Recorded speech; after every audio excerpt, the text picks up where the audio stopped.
you, Rev.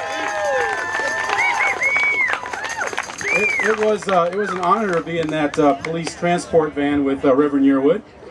He is definitely one of the leaders of this movement and deserves our great thanks. Give a big hand to Rev Yearwood.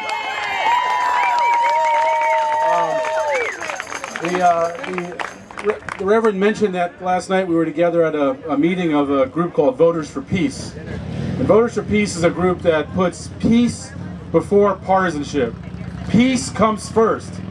I want you, if you haven't already done it, visit the votersforpeace.us website and sign the Voters Pledge. A pledge to only vote for anti-war candidates. For candidates not only opposed to the Iraq War, but future wars of aggression as well. Sign that pledge. Sign that pledge and let's see the power of the peace movement. We are the majority. We are the majority in this country. We are the power. Let's express it. Let's show it. That's the spirit. I see one of my old campaign stickers here too. So anyway, this is a Cindy Sheehan inspired event. And so one thing I can tell you about these kinds of events is the result is unpredictable. You know, Cindy camped out in a ditch and that awoken the anti-war movement. Cindy wore a t-shirt. Cindy wore a t-shirt in the Congress, made national news.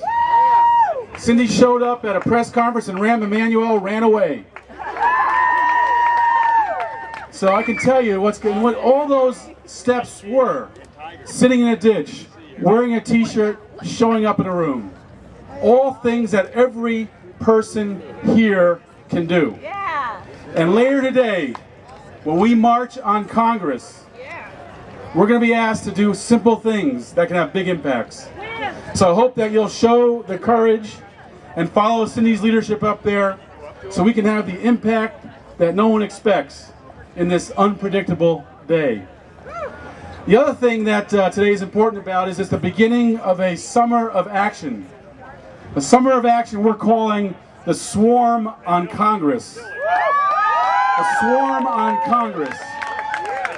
The reason that we're going to be swarming is because Congress is going in the wrong way right now. The Democrats and Republicans are getting together and agreeing. Blame the Iraqis. Blame the Iraqis. Make the Iraqis pass an oil law so our oil companies can steal their riches. Blame the Iraqis for our illegal occupation, our illegal invasion, rather than take responsibility for your actions, our actions of the leadership of both the Democrat and Republican parties on the Hill and this president in the White House, who hopefully will be leaving soon. So we're swarming on Congress, and we're working with a whole range of groups. Voters for Peace is involved, United for Peace and Justice, Grassroots for America. Where's Tina Richards? She's kind of the spirit of this. She'll be speaking a little bit later.